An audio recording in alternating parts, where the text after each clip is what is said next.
മാമ്പഴവും ശർക്കരപ്പാനിയും എല്ലാം കൂടി ചേർത്ത് നമ്മളിത് നന്നായി ഒന്ന് വരട്ടിയെടുക്കുകയാണ്. ആദ്യം നന്നായി ഒന്ന് വരട്ടി ഇതിൽ കുറച്ച് നെയ്യ് കൂടി ചേർത്ത് കൊടുക്കാം.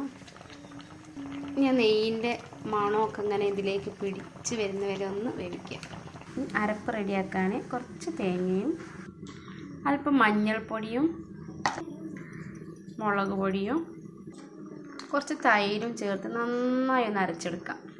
പിന്നെ നമുക്ക് അരപ്പ് കൂടി ഒന്ന് ചേർത്ത് കൊടുക്കാം.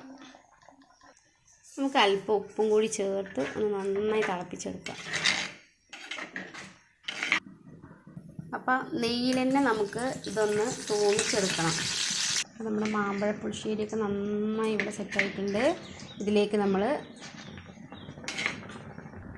കടുക്, ഉലുവ, കുറച്ച് വറ്റൽമുളക്, കുറച്ച് കറിവേപ്പില, അപ്പോൾ ഇതെല്ലാം കൂടി നമുക്ക് ഇതിലേക്ക് ചേർത്ത് കൊടുക്കാം.